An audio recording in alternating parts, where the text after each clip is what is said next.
about the symptoms of Yeah. low testosterone. Probably for most men, the number one symptom, maybe not the number one symptom they complain of, but the most prevalent symptom is just fatigue, lack of motivation, lack of desire. I used to tell men in the clinic, it's like you want to, but you don't really want to. And 100% of the time, if they had low T, they'd be like, "That's exactly how I feel. I really want to, but I don't really want to." Yeah. And that's not normal. That people we forget because we're around so many sick people, and we're often sick ourselves metabolically. We forget that the default state of the human male is to be on, Yeah. to be ready to defend, to be ready to attack, to be ready to do whatever needs to be done to protect yours and the people who you love. That's Yep. literally the definition of the human male.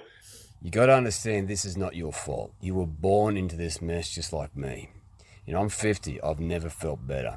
So watch the rest of this podcast and you can start piecing it together.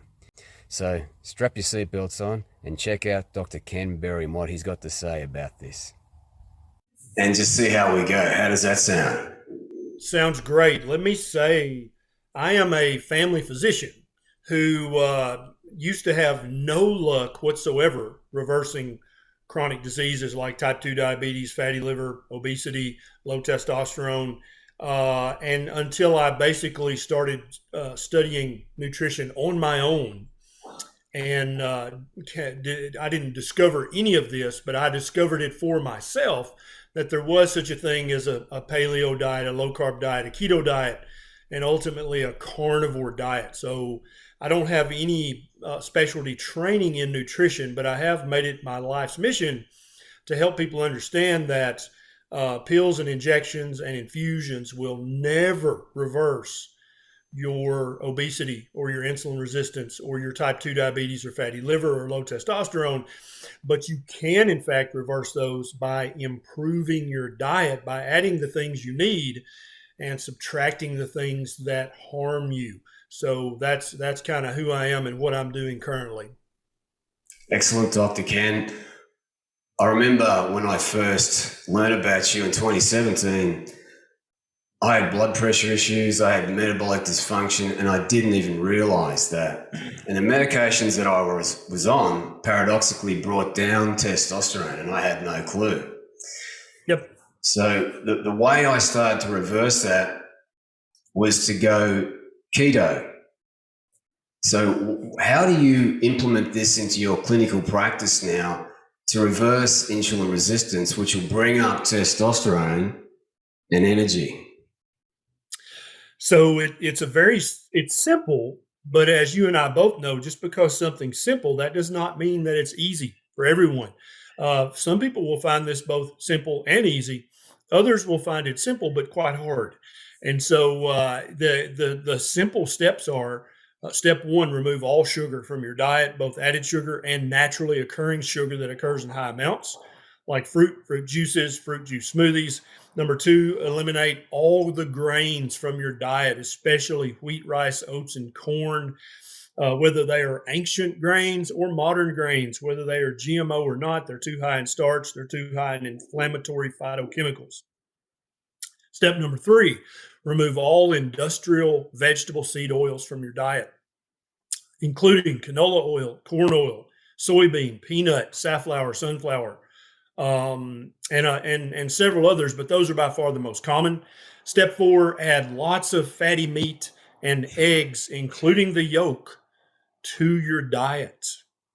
And step five, realize that some form of intermittent fasting is not only ancestrally correct and appropriate, but it is, for many of us, necessary to achieve the metabolic goals that you may have set for yourself. And I think it's quite telling what you said earlier, that you were on a medicine for blood pressure. I assume you were on something for cholesterol, perhaps something for blood sugar. And many men are on that cocktail, the trio, right, of blood pressure, cholesterol, and diabetes medications. And they have no idea that all three of those medications independently lower your testosterone and in many cases raise your blood sugar, thereby making any prediabetes or type 2 diabetes you have worse, making insulin resistance worse, making hyperinsulinemia worse, and making your testosterone level worse. And so part of the reason that keto or carnivore is so effective in raising men's testosterone levels and women's too, we both need it. Men need about 12 to 15 times as much, but women absolutely will suffer if their testosterone levels are not optimized. So when you improve your blood pressure, you no longer need that blood pressure pill that was raising your blood sugar and lowering your testosterone. So that helps. That helps too, right? You know, Exactly. you wise up and you say, I'm not taking this damn cholesterol medicine. That's stupid. You throw that in the garbage. That lowers your blood sugar more and raises your testosterone more. And then for many of us, if we're taking a medication for prediabetes or type 2 diabetes, when you stop that, your insulin level comes back closer to normal yet again, and your testosterone goes up even more. And so that's really step one for many people who are taking medications for blood pressure or cholesterol or other things. But then adding the nutrition that's in fatty meat and in eggs with the yolk. There is nutrition in that type of a diet that you just cannot get from plants. And there are also many phytoestrogens in plant foods that are going to effectively raise your estrogen and effectively lower your testosterone. And so there are so many guys. Just imagine the average guy out there, he's 40 pounds overweight. Being overweight is going to lower your testosterone. And because he's eating the diet that made him 40 pounds overweight, he also has high blood pressure. He also has high cholesterol, and he also has prediabetes. So he's on 3 different medications, and he's overweight. All 4 things are lowering his testosterone. And then Exactly. if he's inactive, which the vast majority of people in modern society are too inactive, that's going to lower his muscle percentage as a percentage of his body weight. Again, going to lower the testosterone. He's not doing any high intensity training whatsoever. Again, we're lowering the testosterone. So it's almost if you and I were devious Doctor Strange guys who wanted to take over the world, we're like, how could we lower every man in the world's testosterone? What would be a devious plan that would pretty much go unnoticed, but yet at the same time would lower the average man's testosterone anywhere from 50 points to 400 points? That'd be a pretty damn good plan. It certainly would. What are your thoughts on keto, carnivore, ketovore, and how can people start to piece this nutritional plan together so they can bump up their testosterone and get that vitality and that energy that they need back into their day? One of the major problems with the modern Western diet is that it's very inflammatory. Those vegetable seed oils, very inflammatory. The grains, many of the plants that we're told to eat on a daily basis are very, very inflammatory. Yeah. So when your muscles and your joints and even your brain are all inflamed, are you going to feel like making good choices? Or are you going to feel like going for a sprint or lifting something heavy or doing some judo? You're not going to feel like doing any of that. You're just going to sit on the couch and eat Cheetos and drink Pepsi and eat honey buns. That was That's me. all you really feel like doing, right? And Yep. so part of the benefit of keto or carnivore is that you remove all of those inflammatory things from your diet. And when you do that and lower the chronic inappropriate inflammation, that makes you feel so much better that suddenly the sun comes out and you Yep. feel better and you feel more motivated. And not only is there going to be a testosterone increase just from removing the phytoestrogens and other inflammatory things from the modern Western diet, but you're going to feel more like making better choices. And I think that's huge for the average guy out there who just is fatigued, is miserable, is tired. And so I guess that's a great segue to talk about the symptoms of Yeah. low testosterone. Probably for most men, the number one symptom, maybe not the number one symptom they complain of, But the most prevalent symptom is just fatigue, lack of motivation, lack of desire. I used to tell men in the clinic, it's like you want to, but you don't really want to. And 100% of the time, if they had low T, they'd be like, "That's exactly how I feel. I really want to, but I don't really want to." Yeah. And that's not normal. That people we forget because we're around so many sick people, and we're often sick ourselves metabolically. We forget that the default state of the human male is to be on, Yeah. to be ready to defend, to be ready to attack, to be ready to do whatever needs to be done to protect yours and the people who you love. That's literally the definition of the human male. Is we've got a dangerous brain, and we can use that brain to defend, to protect, or to attack, depending on what the situation calls for. But when that brain is clouded, when it's muddled, when it's inflamed, you can't make those decisions, and you wind up making bad decisions, which ultimately worsen your health. Yeah. So we keep going back to the same foods of convenience that put us in this mess in the first place. And that's what I was continually doing because I didn't have the energy. At the end of the day, I was apathetic and tired.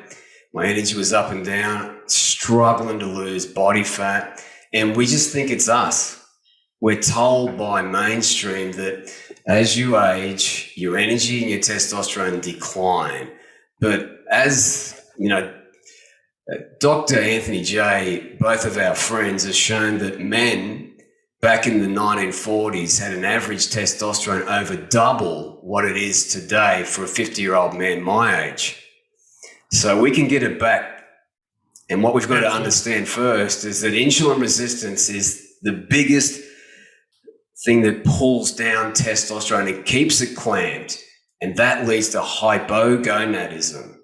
And that's a terrifying thing, isn't it, Dr. Cam? Can you explain to the listeners, if you could, but Dr. Cam, what does hypogonadism mean, and what's that impact going to be on a man's earning potential and what he can achieve in life? Yeah, so hypogonadism actually, as a diagnosis, can entail multiple different things. The thing most guys want to know about is low testosterone. Yeah. And we kind of use hypogonadism as a catch-all phrase to include low T, but just focusing on low testosterone. Yeah, the classic symptoms are fatigue, no get up and go, no drive, no drive anywhere, no drive at the office, no drive, in the yard or the garden, no drive in the bedroom. Just you don't really care about doing a good job at anything. You just kind of you get by to get along. Weight gain is very common. You're tired all the time, yet you don't really sleep very deeply during the night. Belly fat is a huge. Even if you're not overweight, you're still going to have a little belly pooch. It's very classic. You can start to develop man boobs, which I have a YouTube video. You know that video is That was me. like Yep. 2 million views or something because having man boobs is so common in the world today that there are over 2 million men who've watched my video on YouTube about it, if not three. All those things are symptoms of low testosterone. And there's a long list of prescription medications that you might be taking from your doctor, your doctor that you trust, that could actually be plummeting your testosterone levels. I've got a YouTube video about medications that lower testosterone. In case any of you guys are taking a medication, you can watch that video and make sure you're not taking one that does, by definition, lower your testosterone. But if a man has all these symptoms, he's got to get his testosterone checked, number one. And number two, he's got to start eating a proper human diet, which consists of the 5 steps I talked about earlier. Yeah. And then eating things that our DNA know is real food, because the word food is very often misused in modern society. Food should mean something that is full of nutrition, tastes good, and does not cause symptoms or conditions or inflammation. And so very often, Kellogg's, Kraft, Mondelez, they call things food, and that they're not food at all, right? And I really think that we all should put our foot down and demand that our federal and state governments start to use the word food according to the official definition of food. Food should be nutritious and good for you. If it's not nutritious and it's not good for you, then how do we get to call that food? I'm confused about that. I don't think that should be allowed, but indeed, many of the big food manufacturers do that on a daily basis. They do, Ken, and the government makes them fortify the foods with synthetic vitamins. Yeah. Can you talk us through that and the impact of synthetic vitamins? Like, we need to start selecting, as you said, for nutrient-dense foods. Because if your body lacks vitamins and minerals, there's no way it's going to have enough vitamins and minerals to keep testosterone flowing, let alone energy. Yeah. So people watching this, you've never seen fortified ground beef or minced beef. You've never seen fortified eggs. You've never seen fortified liver. And that's because they are nutrient dense. They don't need to be fortified. But when it comes to things like soybeans, like skim milk, like wheat, these things are basically devoid of nutrition. And the nutrition that they do contain are very often locked up in phytates and lectins and oxalates in such a manner that your body can't even utilize them. So they have to fortify, which means they're going to add synthetic vitamins to them. And all of these, anytime you see a food that says fortified with, fill in the blank, that is a vitamin or mineral. More than likely, it's a pseudo vitamin or mineral that resembles the actual vitamin or mineral, but isn't actually just the vitamin or mineral. They're 100% made in a chemical factory, the same types of factory that make fertilizer and petroleum products. Very often, petroleum is used in the manufacture of these vitamins. And so your body's not ever going to be able to utilize a synthetic petroleum-based vitamin like it could use a vitamin that occurs in its natural state, wrapped up in the protein and fat that it's supposed to be wrapped up in natural foods like meat and eggs and liver. That's where you're going to get real vitamins and real minerals that your body actually can have access to. We call that bioavailable and or bioabsorbable, right? Because you can eat all of the fake vitamin D3 that you want, and if you piss it and shit it out, did it really do you any good? No, it didn't do you any good at all. So that's a problem. And I think anybody, if you see the words fortified on the food that you're about to eat, you can rest assured that that's not actually real human food. You should probably put that back for some other sucker to eat, and you go back over to the meat aisle or the egg aisle and buy some real human food. Now, Dr. Ken, how can fasting give us insulin sensitivity back? And once we've got insulin sensitivity back, that's when the energy starts coming up, the testosterone comes up, but it allows us to tap into our body fat to have more consistent energy. Can you just explain that to the people listening now? Yeah, definitely. So when you're eating a diet that contains too many total carbohydrates for your personal physiology, that's going to leave you with a condition called hyperinsulinemia, which means you have chronically elevated levels of insulin in your blood. Now, insulin does hundreds of different things in your body. Insulin is not a bad guy. It's a good guy. But when you're eating too many carbohydrates, your body doesn't know what to do with this inappropriate diet. It's not an ancestrally appropriate diet to eat a high carbohydrate diet full of grains and fruit smoothies and fruit juices and Coke and Pepsi and honey buns. Your body doesn't know what to do with that. The only way it can deal with all that sugar is to keep your insulin chronically elevated. And you hear people talk about insulin resistance or insulin sensitivity, but I find it much easier to talk about hyperinsulinemia. So what's going to fix hyperinsulinemia? There's really two ways to fix it. Three ways, really, because many of the type 2 diabetic medications, they work by forcing your pancreas to secrete more insulin. So, and then also many type 2 diabetics are actually injecting exogenous insulin. And so when you lower the carbohydrates in your diet, you're going to be able to stop the insulin injections as a type 2 diabetic. And you're going to be able to stop taking the glyburide, glipizide or glimepiride that actually work by forcing your pancreas to make more insulin. That's going to help correct your hyperinsulinemia. Eating fewer and fewer carbohydrates, you're not going to have the blood sugar spikes, which lead to the hyperinsulinemia. And so once you've gotten your insulin level back down to low normal, you're actually able to burn your body fat for fuel. Because when your insulin is chronically elevated, hyperinsulinemia, that effectively turns off your body's ability to burn your stored fat. Stored fat is just stored energy. That's all it is. It's not evil. It's not bad. It's just your body's reaction to an inappropriate modern high carbohydrate diet. When you stop eating all the carbs and you start implementing some degree of intermittent fasting, either into your daily regimen or into your weekly or monthly regimen, because nothing lowers hyperinsulinemia as quickly as not eating at all, which is what fasting is.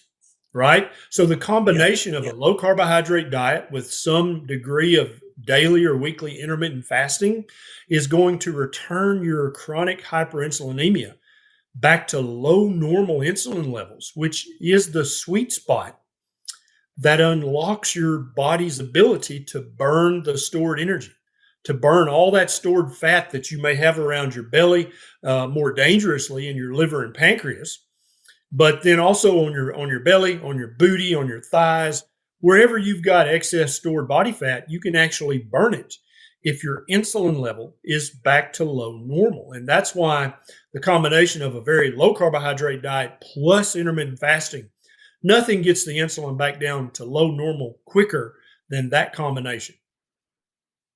When you're helping people fix this problem, Ken, how quickly can you get insulin sensitivity back? But how do you know that you have? Is fasting one of the keys, one of the key indicators that you've got it back? Because I mean, if you wake up in the morning and you don't have a lot of energy, you feel like you need carbohydrates to fuel your day. Yep. I think what we have to understand is that if we can fast all the way to 1 or 2 o'clock and have plenty of energy, which we should, that's tapping into our body fat.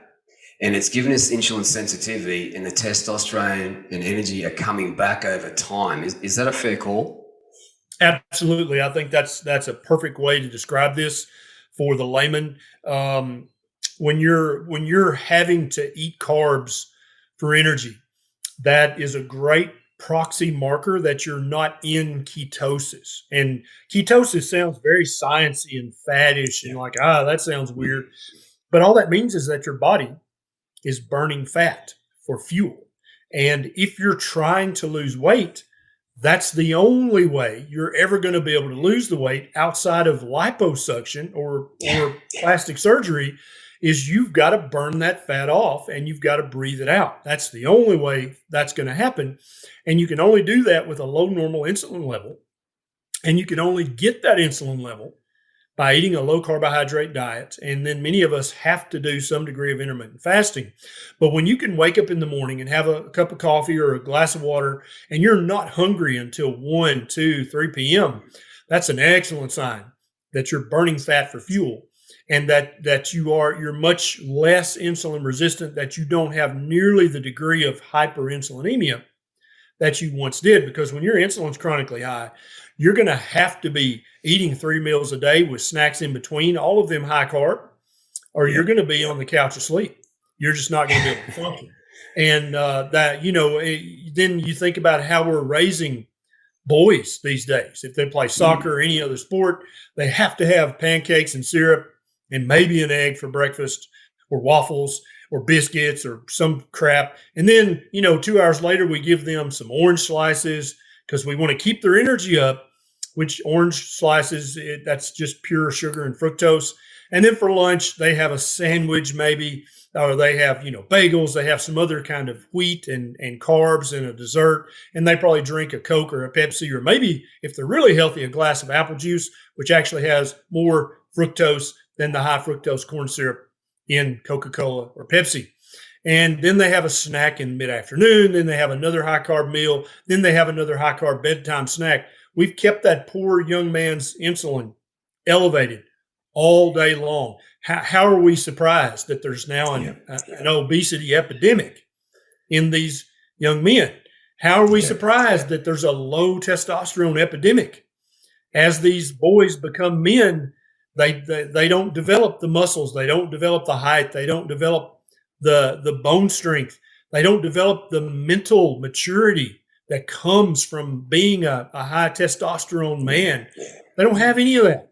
And so, people have derogatory terms for guys like that. And I don't Mm. think it does any good to make fun of them. I think what No. we all need to be doing is saying, hey, little brother, your life doesn't have to be this way.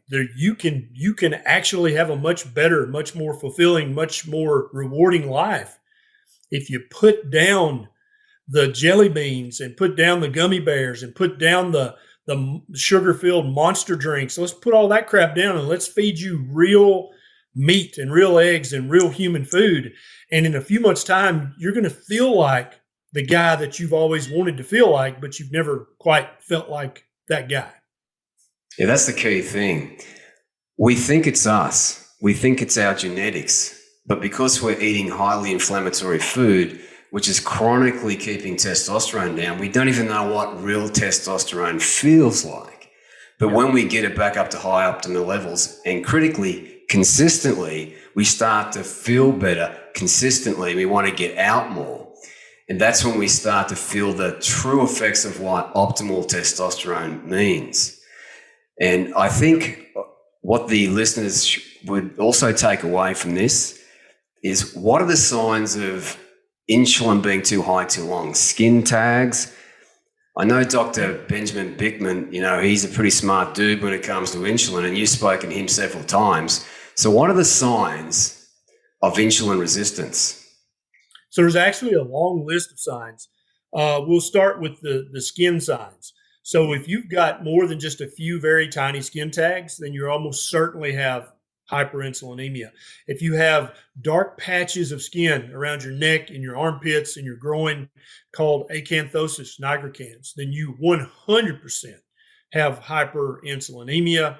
If you have out of control psoriasis, out of control eczema, out of control hidradenitis suppurativa, if you have any of these skin conditions, if you have out of control acne, then almost 100% of the time you have hyperinsulinemia. Let me tell everybody quickly, if you have any of these conditions, you're like, crap, how do I know for sure? How do I monitor my insulin? You're going to go see your doctor and you're going to ask for a hemoglobin A1C and a C peptide and a fasting insulin.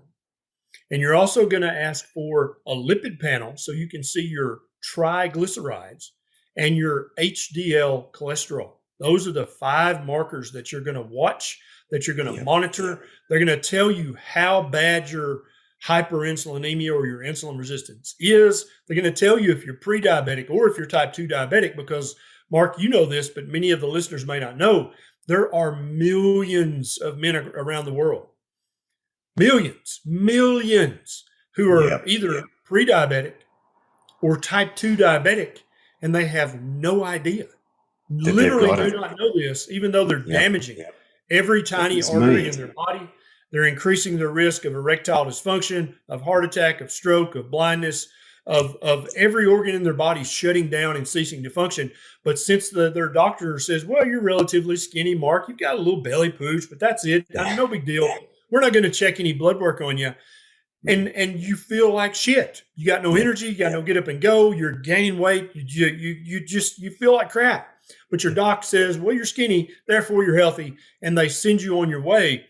Every guy with any of these symptoms that we talk about, you need to go to your doctor and politely, respectfully demand those 5 tests, and then also ask for a free and a total testosterone while you're at it, especially if you're having fatigue and no drive, no get up and go, because you might have low testosterone in addition to having prediabetes or type 2 diabetes. And Mark can tell you what the combination of low T and prediabetes and hyperinsulinemia, what did that feel like, Mark, back when you had all those?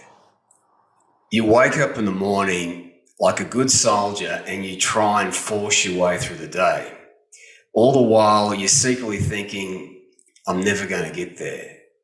You feel weak. You feel like you're letting your family down, your kids down. And you get to the end of the day and you're exhausted. So you reach for foods of convenience, which make it all worse. And you keep repeating this cycle. You can't sleep. You're tossing, you turn, you're fatigued. Then you wake up in the morning like a good soldier and you keep going. You might have a couple of good days in over 7 days, but they're few and far between. They're normally the weekend. And if you keep repeating this cycle, that testosterone stays clamped and nothing changes and you live it. It's like you walk into a room that smells like shit and you get used to that shitty smell. But we shouldn't have to, and it's not our fault. We were born into this mess, weren't we, Ken? This has been happening for a long time. Yeah. And let me say this, Mark, because I think it's important. The average guy, the average teenage boy, the average 20-something, 30-something-year-old man, they're going to beat themselves up. It's never going to occur to them that it's their diet and that it's the plastic that all their foods come in. They're not. And so, because even if you're not a Puritan, we still, in modern society, in Western society, we have all these puritanical beliefs. You're a glutton. You're a sloth. You're a loser. You suck. You're lazy. For years, I thought I was just lazy. Yep. Right? I thought I'm just a loser, lazy. I need to grow up. I need to get my shit together. And that wasn't it at all. I had hyperinsulinemia. I was developing prediabetes. I was chronically inflamed. I felt like shit every day. I wasn't lazy. And now that I've corrected all those things at 53 years of age, 50. I'm more productive now at 53. I have more energy, more get up and go, more motivation, more ability to just stick to stuff than I had at 23 or 33. When I was 23 and 33, I thought I was just a lazy loser. I did not realize that I was poisoning my own body and my own mind with the food that I was given to eat or that I chose to eat, and the plastic wrap and the plastic everything that all of my food came in. I had no idea that was what was wrong with me. I was blaming myself instead of blaming the true culprit, which was my food and the packaging my food came in. Yeah. Another thing that I learned from Dr. J is that if you have a look at the food ingredients, most of the food ingredients are packed with soy proteins and vegetable oils. And Dr. J explained to me that they've got opioid peptides in them, so they make them very addictive. And all the big food giants select for those foods, but soy proteins lower testosterone when they're in your body. It shuts off natural production. So it's just chronic low testosterone, and what you feel is what we just explained. You feel like a loser. You feel like it's your fault. But we were born into this mess that's foods of convenience, and then these foods of convenience drive metabolic disease. Then we're prescribed medication, which keeps testosterone down even lower. And we get to a place in our life where we just feel crushed as men, but we don't tell anybody because we've got to be the men that stand up, but we're fighting, we're struggling. We don't have that fire or enthusiasm because that is what testosterone gives you. Is that right, Ken? Absolutely. Absolutely. And it's such a devious trap that we're, as young men, that you're caught in, because you blame it 100% on yourself and your failings, and you lack this and you lack this and you should be better at this, because that's kind of how we were brought up. That's how we were raised, that if something doesn't go right, it's your fault. And sometimes that is true. But when it comes to these things, that's not true. You've been misled by the big food manufacturers, by the big pharma manufacturers. And not only have they misled you, but the more devious step is they misled your mom and dad. They misled your grandparents. So you actually wind up getting taught life lessons by people who love you more than life itself, but they also have been misled. And so they wind up giving you bad nutrition advice accidentally, and thereby leading to the literal destruction of their posterity. And Yeah. it's just when you think about it in its totality, in the scope, and you look at it circumspectly, it's a little bit breathtaking that this has been allowed to happen for so many decades in modern society and hasn't been more pushback. It's Mm. just it leaves you speechless to It realize does. what we've done to our own self as a species and as a gender. And so I love it that you're bringing this message to young men and saying, hey, dude, you You can can fix fix it. it, because you Yeah. absolutely can fix it. Let's do some questions, Mark. Have you got any good questions yet? Yeah. Okay. Let me just, if you guys have got any questions for Dr. Ken, start dropping them in now. So we've got a question about how do you decrease estrogen naturally? Yeah. So you shouldn't focus so much on trying to decrease your estrogen levels. Your body's pretty much going to keep them. And again, men need estrogen just like women do, but we don't need nearly as much, right? But what we Yeah. definitely do not need is exogenous estrogens being put into our body very often surreptitiously and against our will. The Mm. phytoestrogens that come in all soy products except Mm. the most meticulously fermented soy, which is Yeah. very hard to Yeah. come by. You don't need to put soy in your face. If you have an X and a Y chromosome, you need to avoid soy like poison. Yeah. So that's number one. Number two is focus all your effort on lowering your insulin and raising your testosterone level naturally. By doing those two things, you're going to put your estrogen levels exactly where they need to be. If you've read Dr. Anthony Jay's book, Estrogeneration, which I hope you link to, Mark, because that's Yep. every man, child, and man on the planet needs to read that book. And then every woman needs to read it as well. So all humans should Yep. read that book tomorrow. Everybody should be listening to that audible. That's how important it is. It So is. you get rid of all the exogenous estrogen-like things. Yep. Raise your testosterone by eating lots of fatty meat and eggs and lifting heavy things. Lower your chronically elevated insulin levels by cutting the carbohydrates and by doing some degree of intermittent fasting on a daily or weekly basis. That's it. That is the answer to all this. That's Yep. all you have to do. You don't have to sign up for a program. You don't have to buy shakes, cookies, candies, cake, bars, protein bars, keto shakes. All that bullshit is extraneous. You don't need any of it. Eat meat and eggs, lift heavy stuff, stay away from plastic, stay away from soy, and follow my 5 steps at the beginning of this video. That's Yeah. it. Yeah. You're welcome. So basically, if it comes in a box or a jar or behind a marketing campaign by Big Food, it's kind of off limits. Yeah, it's probably not actually food if you go by the classic definition of what food Yeah. is actually supposed to be. Yeah. Yeah, exactly. And fasting, how would you approach that if you've never done it before, Ken? So, first thing, good news, everybody listening to this has fasted before. Hmm. If you've ever slept for 8 hours during the night, you have fasted for 8 hours. Congratulations, you're a pro at fasting.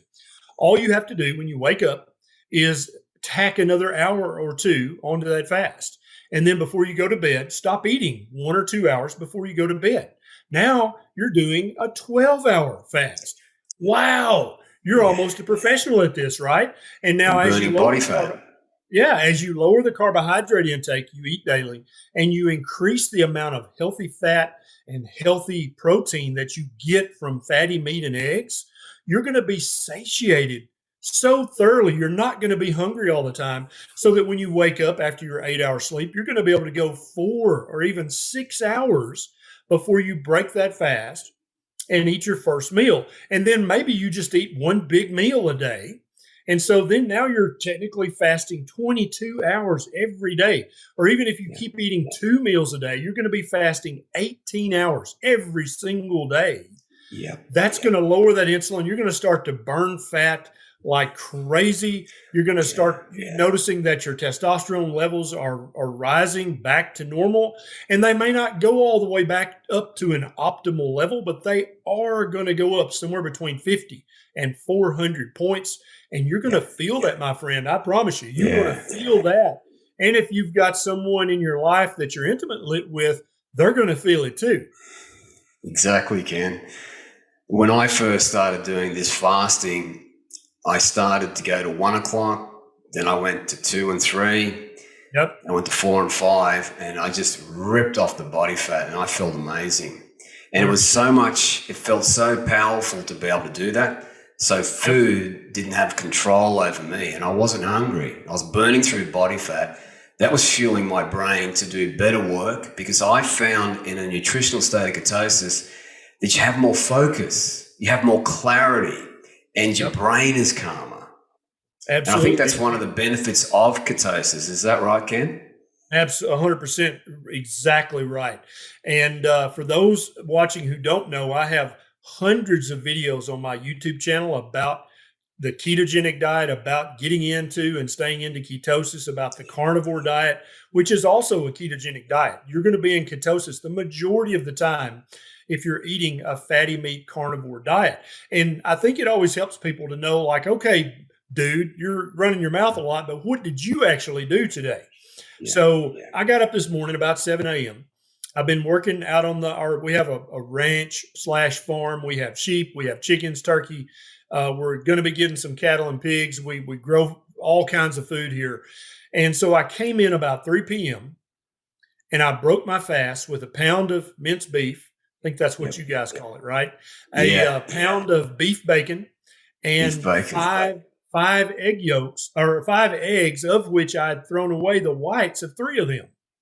So that's what I broke my fast with at 3 p.m. Now, that may be enough to get me through the entire day, or about 6 or 7 p.m., I may feel hungry again. If so, I'll eat a second meal that mirrors that, basically, as far as the constituents of the meal go. And then that's it. Yeah. I'll eat 2 meals within a 3 or 4 hour window, and then I won't eat again until tomorrow at 1, 2, 3, 4, 5 p.m., depending on what I'm doing on the ranch, what my beautiful wife Nisha's doing. If she's making videos, we may not eat till later. Based on Beckett, my 2-year-old carnivore, based on what he's doing. You're not a slave to the table. You're not a slave to the snacks. How many of you guys right now, if you're going to go on a road trip, you have to pack a backpack full of snacks and full of treats and full of junk, or you feel like you're going to die? That's a huge indication that you're insulin resistant, you have hyperinsulinemia, you probably have low testosterone, you're definitely not keto adapted, and you're definitely not burning body fat. If you've got that backpack or that bag full of sugary treats so that you can make it to your destination on that road trip, you, my friend, you're harming your own health by doing that. You've got to listen to Mark and listen to me on my YouTube video so you can fix that before it's too late. Exactly, Ken. Like, I had no clue that I was metabolically busted. And the first indication that I did was severe asthma. So I was really driven to fix this problem. I found you on YouTube back in 2017. And all of your advice has gotten me to a place where I'm off all medication, asthma, blood pressure medications. I had arthritis, 5 shoulder surgeries that I should never have had. Cost me tens of thousands of dollars, and big food drove into that. And that's what we're told to eat. And because when testosterone comes down, we're apathetic and tired, foods of convenience are just convenient. So we go to them and we drive that whole metabolic dysfunction up higher and higher. And the older we get, the worse it becomes. So you got to decide now, today, that I'm going to fix this mess once and for all. But what I believe is critical to understand, it's not your fault. We were born into this mess, and big food with their massive marketing is pushing us to eat the foods that keep us down. And as you said to me, Dr. Ken, the nutritional guidelines know about low testosterone, but they don't care, because we tend to roll over and take it when our testosterone is down. because we're apathetic. And we falsely, this is what I thought. I falsely believe that when my life gets easier, then I'll have time to take care of myself. But it starts today. We've got to make the better choices today. Absolutely. It's often too late by the Yeah, time yeah, you've become financially comfortable. yeah, Very often you've done so much damage to every tiny artery in your body yeah, yeah, that you're now stuck with permanent erectile dysfunction or permanent forgetfulness or permanent insomnia, permanent shortness of breath, chest mm, pain, right? Gut yeah, issues. yeah, You've done so yeah, much damage. Some of it can't be taken back. And yeah, that's why I'm so active on social media, constantly reaching out and trying to help people, because once it's too late, you might regain a little bit of that function, but it's never going to be like it once was, and it's never going to be like it could have been. And yeah, that's very yeah, sad if you think about it, that somebody's basically handicapped for the rest of their life, physically or mentally or emotionally, because of bad dietary decisions that they made for the first few decades of their life that they didn't realize were bad decisions because they had never been trained properly. exactly. All right, Dr. Ken, I believe we've covered a lot of ground here. If anybody wants to fix this problem once and for all, as Dr. Ken said, he's got an extensive YouTube and you should check that out. The first thing you've got to get off the table is that insulin resistance. And insulin resistance, correct me if I'm wrong here, Ken, but it's driven by poor food choices and inappropriate amounts of carbohydrates.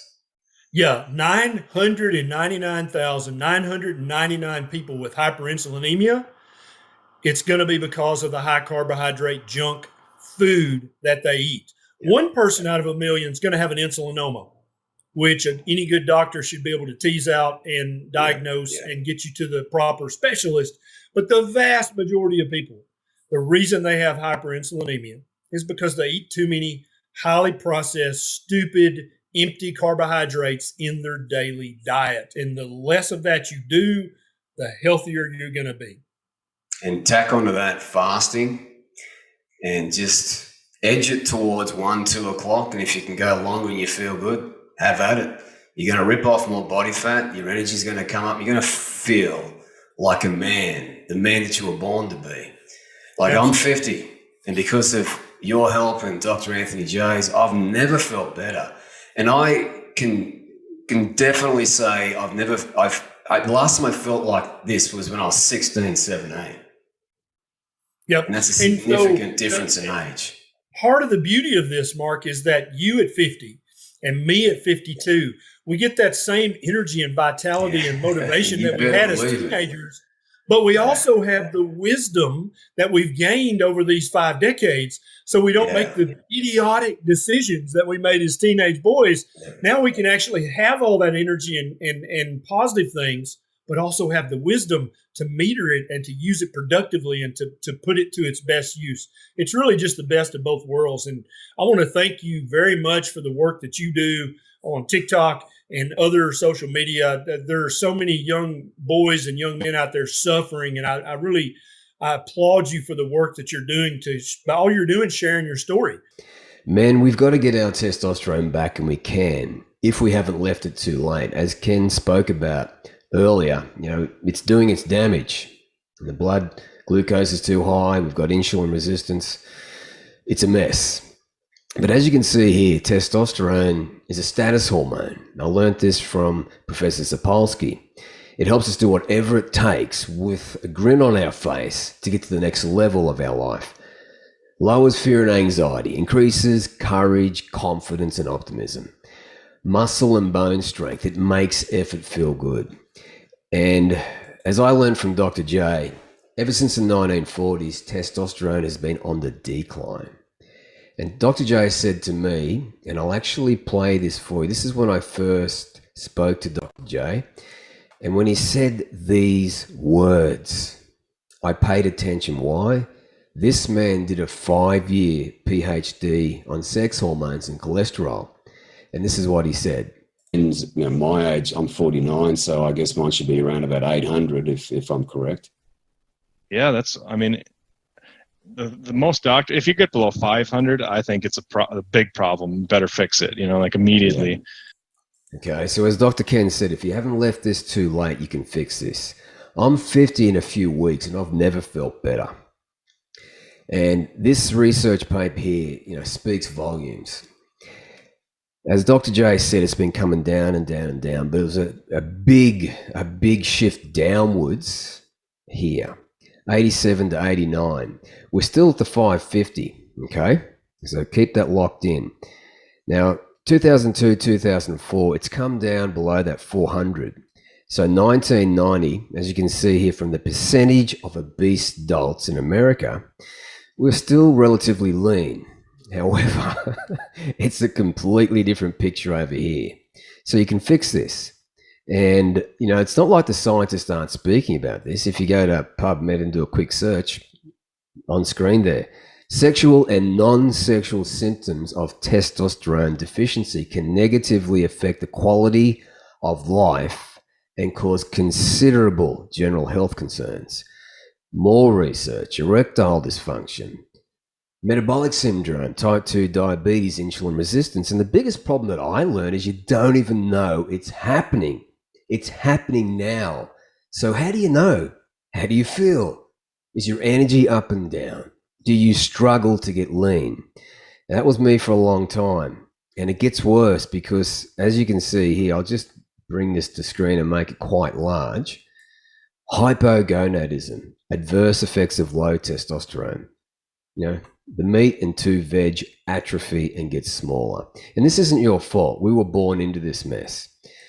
And inflammation is a big piece of the problem. But what I'm most interested in is getting to a ripe old age and be thriving. Professor Waltman from MIT and many other neuroscientists like him have shown that our brain has evolved to increase in size and IQ as we age when we have what they call trophic support. So what is trophic support? Balanced hormones, DHEA, testosterone, healthy levels of estrogen. We've also got to have thyroid on point and vitamin D. Then we've got to fertilize the brain with BDNF, brain-derived neurotrophic factor. And this is super simple to push up, and it doesn't cost you a cent. Nerve growth factor. We've also got to eliminate, and that's going to be in the next video in this series.